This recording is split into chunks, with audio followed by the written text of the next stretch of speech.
Bonjour, bonsoir et bienvenue pour cette vidéo un peu spéciale. Et oui, tous les youtubeurs le disent. Sauf que, pour une fois, c'est vrai, sur cette chaîne, nous avons l'habitude de faire une vidéo une fois par an retraçant les meilleurs films qu'on a vus cette année. Et d'ailleurs, comme d'habitude, je suis en compagnie de Blue Torch. Comment vas-tu? Hey, salut tout le monde, c'est Blue Torch, ça va et toi, comment vas-tu?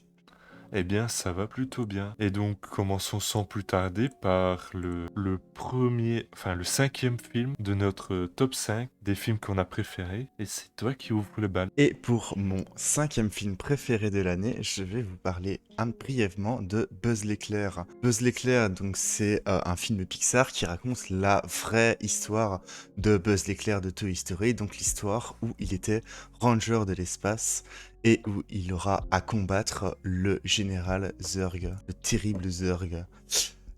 Du coup, c'est le dernier film Pixar qui est sorti, je pense, et c'est un film vraiment très sympathique tout en... Du coup, c'est le dernier Pixar qui est sorti, et c'est un film vraiment très sympathique, tout en étant assez grand public. Ça reste un Pixar, les Pixar sont quand même...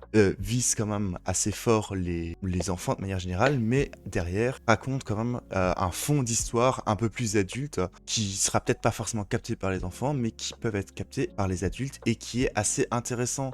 Ça donne une certaine profondeur à l'histoire, au développement des personnages, et ça rend vraiment le film assez chouette.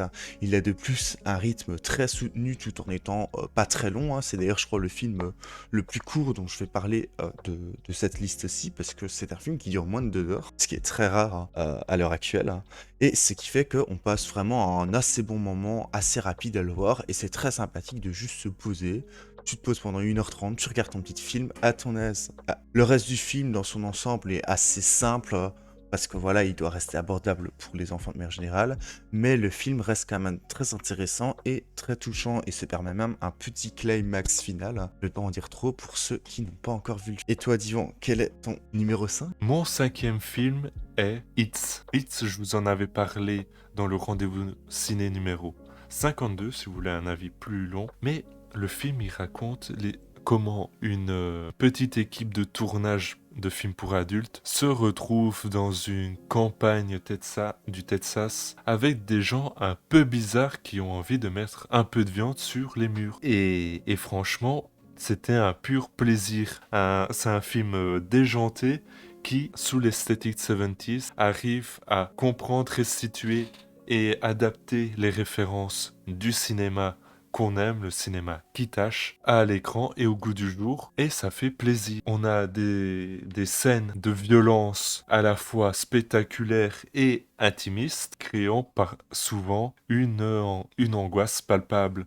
Je vous conseille ce film avec grand plaisir. Et mon quatrième film est donc The Batman. The Batman, donc c'est Batman quoi. Enfin, on a tous déjà vu, je pense, un film Batman, mais cette fois-ci incarné par Robert Pattinson et dans un film beaucoup plus sombre que ce qu'on avait d'habitude. Batman se retrouve à devoir résoudre des enquêtes en rapport avec la politique et à combattre beaucoup de méchants très connus de Batman, comme Catwoman, le Pingouin, toutes des conneries du genre. Les films Batman sont de manière générale toujours des valeurs sûres depuis en tout cas la trilogie de Nolan et offrent chacun des très bons films. Et le film ici se permet de ne pas du tout être redondant en étant en nous offrant un Batman d'une certaine manière beaucoup moins puissant que ses prédécesseurs, mais du coup beaucoup plus humain, et on a un film du coup qui va se concentrer beaucoup plus sur de l'enquête, de l'interaction avec des personnages, des trucs du genre. D'être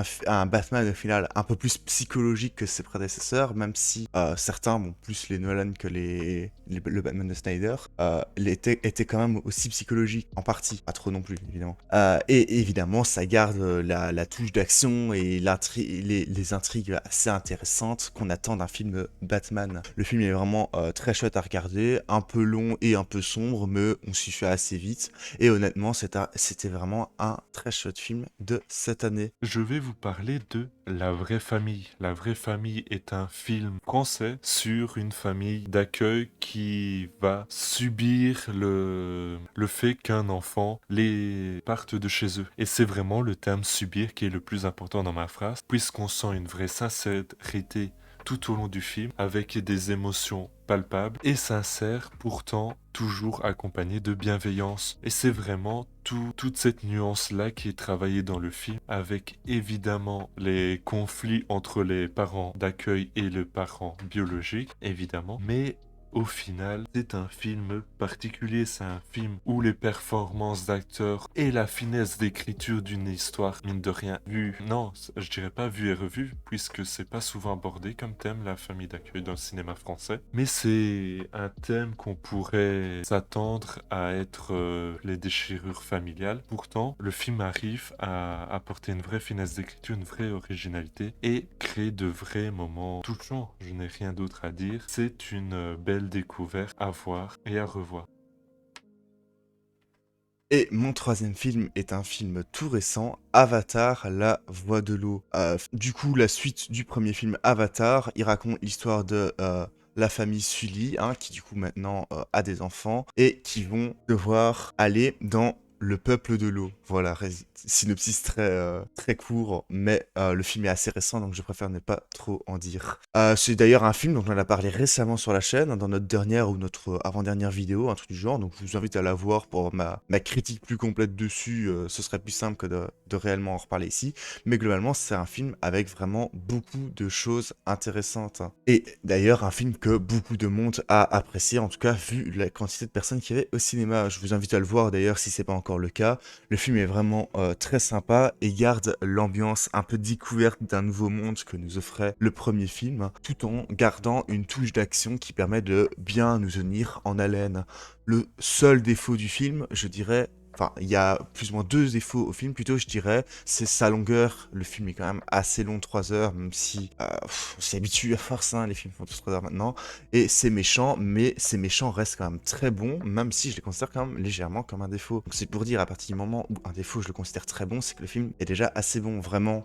C'est un très chouette film que vous devriez très certainement apprécier, car plus ou moins tout le monde l'apprécie, ce film-là. Mon numéro 3 est L'événement. L'événement est un film français racontant comment une jeune femme a du mal à se faire avorter dans les années 70. Et globalement, je vais pas parler plus de l'histoire vu que sinon c'est divulgaché. Ce que je peux dire, c'est que comme le précédent film, il y a une vraie émotion et une vraie gravité qui se dégage de cette thématique et du parti pris osé qui est de tout montrer et de montrer surtout toutes les embûches qu'une femme pouvait subir à cette époque. La gravité de ces thématiques ont pour moi emmener ce film très haut dans le classement pour la simple et bonne raison que c'est du jamais vu dans le cinéma français et que c'est bien fait, c'est esthétiquement beau et ça mérite d'être vu. Je vous conseille donc de voir ce film.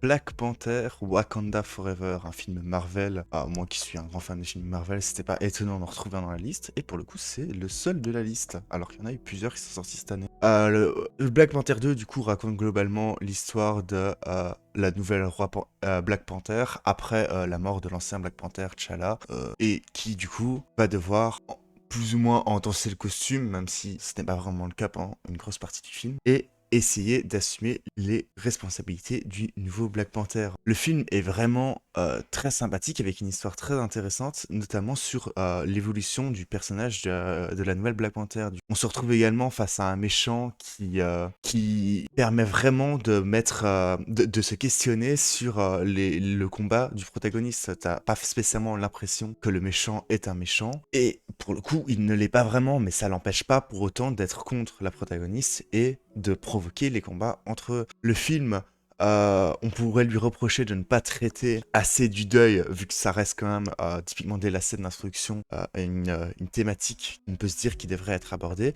Mais personnellement, je trouve que justement le fait d'un peu zapper cette thématique, même s'il en traite quand même un peu, permet justement de plus se concentrer sur le développement de ces personnages, que ce soit le personnage principal ou les personnages un peu plus secondaires. Et ça fait que le film ne reste pas coincé dans le passé. C'est pour ça que le film, au final, je l'ai tant aimé. Ça et son méchant. J'ai dit. Et toi, Divan, ton deuxième film préféré de l'année. La fièvre de Petrov, sorti cette année en Belgique mais l'année dernière en France, ça raconte l'histoire de Pietrov, tout simplement, qui, suite à une fièvre, revit les 40 années, les 40 dernières années en Russie. Film de Kirill Serebrennikov, connu pour Leto, un film musical toujours russe. Mais ici, c'est un film d'ailleurs qu'on pourrait qualifier de drame, thriller peut-être, où pendant la fièvre de Petrov, il vit des événements fantasmés, hallucinés, retraçant son passé de façon très originale. Ce qui m'a plu surtout, c'est la mise en scène de Serebrennikov ici, où chaque plan, chaque transition de plan est millimétré, étudié pour créer du style. C'est vraiment du style à outrance, du style faire du style, mais c'est très bien réussi et ça marche sur moi. C'est de la pure mise en scène, c'est...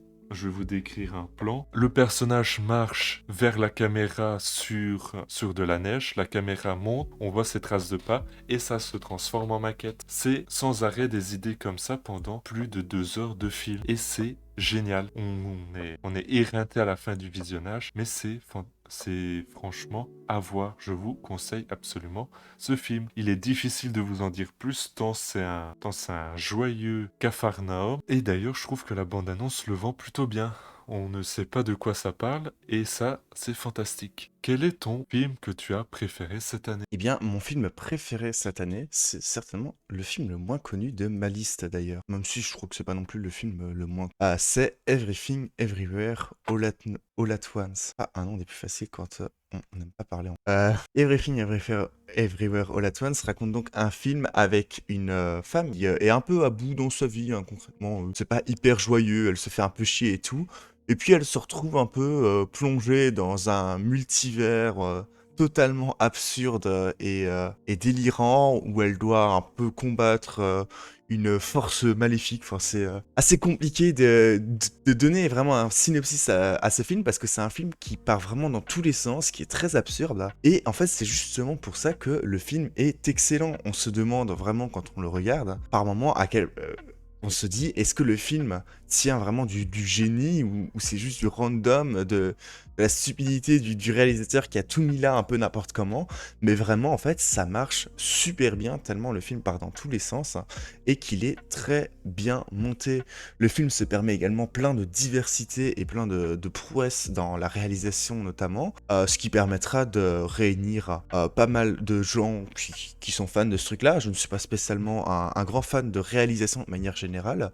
C'est plus Divan qui aime bien ça en général. Mais clairement, ici, ça rend extrêmement bien et c'est très intéressant. Le film se permet également d'avoir une histoire très bien écrite et très touchante. Ce qui, en plus, une histoire très bien écrite dans un film qui parle multivers n'est pas vraiment très simple. Et pourtant, là, j'avais trouvé que c'était très réussi. Le film n'est pas sans défaut pour autant, hein. On peut parler notamment de l'absurde qui va un peu trop loin par moment, j'avais trouvé. Mais honnêtement, c'est des défauts tellement minimes hein, que tu t'en rends pas. Enfin, c'est pas très gênant en regardant le film, vraiment. Et c'est plus ou moins le seul défaut notable, je trouve, du film. Le seul truc qui peut être un peu gênant en le regardant. Donc vraiment, c'est un film euh, hyper intéressant et un film à voir si vous ne l'avez pas encore vu, ce qui doit être le cas de beaucoup de gens qui doivent regarder la chaîne, je pense. Le film est vraiment très intéressant à regarder et je vous conseille vivement de le voir. Et toi, Divan, du coup, quel était ton film préféré de cette année 2022? Eh bien, mon film préféré est Vortet de Gaspard Noé. Film racontant la fin de vie de deux personnes âgées où, pendant que l'une perd la tête, l'autre perd le corps. C'est, comme disait De Gaulle, la vieillesse est un naufrage et ici nous voyons les deux bateaux en train de couler. Alors évidemment c'est bouleversant, c'est très très fort émotionnellement et c'est surtout très bien mis en scène. C'est fait en split screen où chacun des deux écrans présents à l'image nous montre les deux points de vue différents des deux protagonistes. Et c'est génial comme concept, puisque déjà c'est très bien mis en scène, et surtout que ça permet au spectateur de choisir le montage du film, quel plan il va regarder à gauche ou à droite, créant des films très différent en fonction des spectateurs. Et surtout, lorsqu'un personnage disparaît de l'écran, ça permet d'illustrer parfaitement le deuil et le manque qu'on peut ressentir dans ces situations. C'est un film très intéressant et je vous conseille profondément de le voir. C'est la fin de l'émission, je tiens à vous remercier de l'avoir suivi. Si vous voulez soutenir la chaîne, vous pouvez vous abonner pour ne rater aucune émission. Partagez nos émissions rigolotes de précieuse qualité pour les faire découvrir à vos amis. Vous pouvez également laisser un petit pouce bleu avec un beau commentaire sur notre compte Twitter @vous-ciné. On vous parle de l'actualité du cinéma et de notre petite chaîne YouTube. Merci Bluto d'avoir participé. De rien, avec plaisir comme d'habitude. On se retrouve la semaine prochaine. Salut. À plus.